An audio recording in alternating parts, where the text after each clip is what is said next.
Hello friends, Shashi Agarwal channel के अंदर मैं doctor Shashi Agarwal welcome you all. तो आज का जो हमारा सब्जेक्ट है माइक्रो इकोनॉमिक्स है, बिजनेस इकोनॉमिक्स है, मैनेजरियल इकोनॉमिक्स है। और यहाँ पे आज का जो हमारा टॉपिक है that is very relevant and very important, price determination under price leadership model under oligopoly. Oligopoly का जो टॉपिक है दैट इज वेरी इंपॉर्टेंट। इसके अंदर प्राइस रिजिडिटी जो है, किंग की डिमांड कर, वो टॉपिक भी इंपॉर्टेंट है।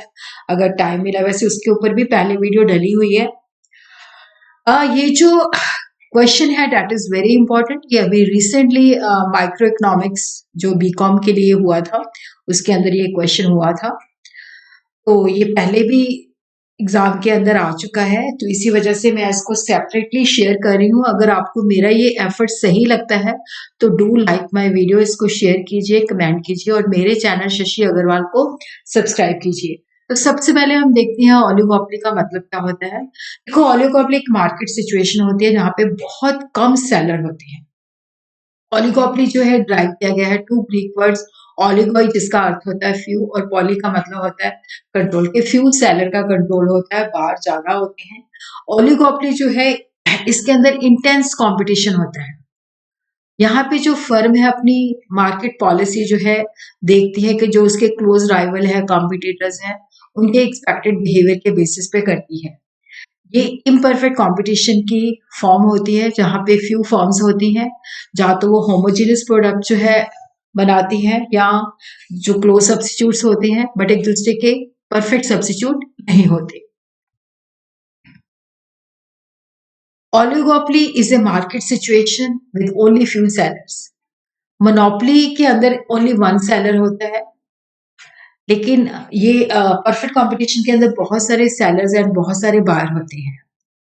मोनोपोलिस्टिक के अंदर भी बहुत सारे सेलर और बहुत सारे बायर्स होते हैं, बट ओलिगोपोली के अंदर फ्यू सेलर्स होते हैं। इसको limited competition, imperfect monopoly, multiple monopoly, इसको थ्योरी ऑफ गेम्स भी कहा जाता है। प्राइस लीडरशिप मॉडल या price determination under imperfect collusion. देखो, ओलिगोपोली के अंदर कोल्यूसिव, परफेक्ट कोल्यूसिव की सिचुएशन होती है जहां पे एक लोग जो सेलर्स होते हैं कार्टेल बना लेते हैं, उसी सेट प्राइस के ऊपर सेल करते हैं। लेकिन जो इम्परफेक्ट कोल्यूजन होती है, एक ऐसी सिचुएशन होती है जहाँ पे कोई ओपन या सीक्रेट एग्रीमेंट नहीं होता। जो ओलिगोपोली इंडस्ट्री के अंदर फॉर्म्स होती हैं, उनके आपस के अंदर जो है कोल्यूजन नहीं होता, आपस में कोई एग्रीमेंट सेट नहीं होता। और नॉन क्लूसिव ओलिगोपोली होती है जिसके अंदर बहुत सारी फर्म होती है, बट उनमें से एक फर्म जो होती है डोमिनेट फर्म होती है, और जिसको हम प्राइस लीडर भी कहते हैं, और ये प्राइस सेट करती है और दूसरी फर्म जो है इसको फॉलो करती है। और ये इस अजम्पशन के ऊपर बेस्ड होती है कि वन ऑफ द फर्म जो होता है पूरी मार्केट को डोमिनेट करती है, प्राइस सेट करती है, जिसको प्राइस लीडर भी कहा जाता है। और वो फर्म जो है प्राइस को फिक्स करती है, अदर फर्म जो होती है उसको फॉलो करती है। और यहाँ पे डोमिनेट फर्म जो है इंडस्ट्री के लिए प्राइस सेट करती है, पर ये स्मॉल फर्म को जितना वो चाहे उस प्राइस पे सेल करने, मतलब स्मॉल फर्म जितना चाहे सेल कर सकती हैं। और जो उस प्राइस पे सप्लाई नहीं करती स्मॉल फर्म, वो डोमिनेट फर्म जो है सप्लाई करती है। Now we will understand what will be the strategy of price leadership. देखो, ये जो हम कर रहे हैं price determination under imperfect collusion और प्राइस लीडरशिप मॉडल, इसको डोमिनेट प्राइस लीडरशिप मॉडल भी कहा जाता है।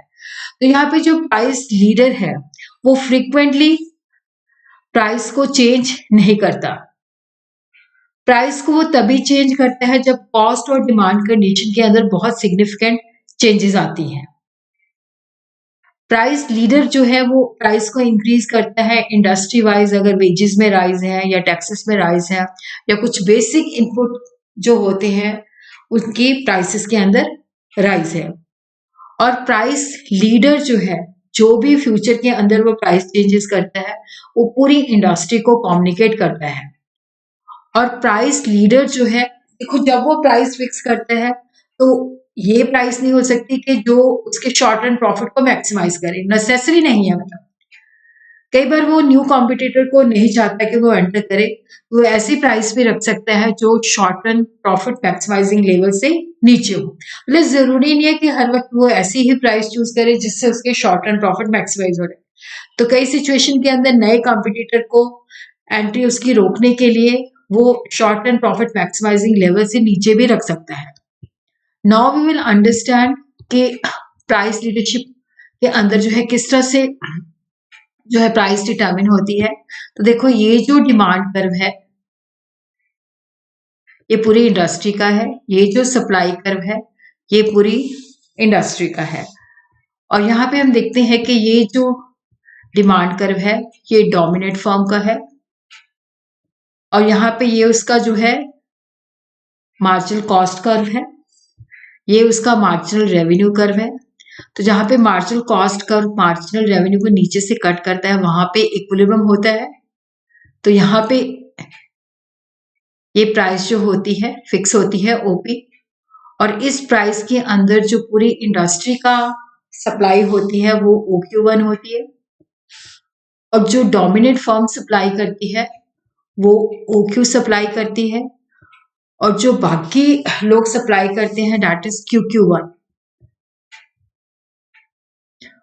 और O एक्सिस पे हम आउटपुट लेते हैं, OY पे हम रेवेन्यू एंड कॉस्ट लेते हैं। ये एक्सप्लेनेशन भी मैंने दी है। तो यहाँ पे जो डोमिनेट फर्म्स इक्विलिब्रियम वहां होता है जहां पे MC जो है MR के बराबर होता है और इक्विलिब्रियम प्राइस OP होती है। टोटल इंडस्ट्री की जो सप्लाई होती है OQ1 होती है, डोमिनेट फर्म का शेयर OQ होता है, और जो बाकी फर्म जो अदर फर्म है वो सप्लाई करती है QQ1।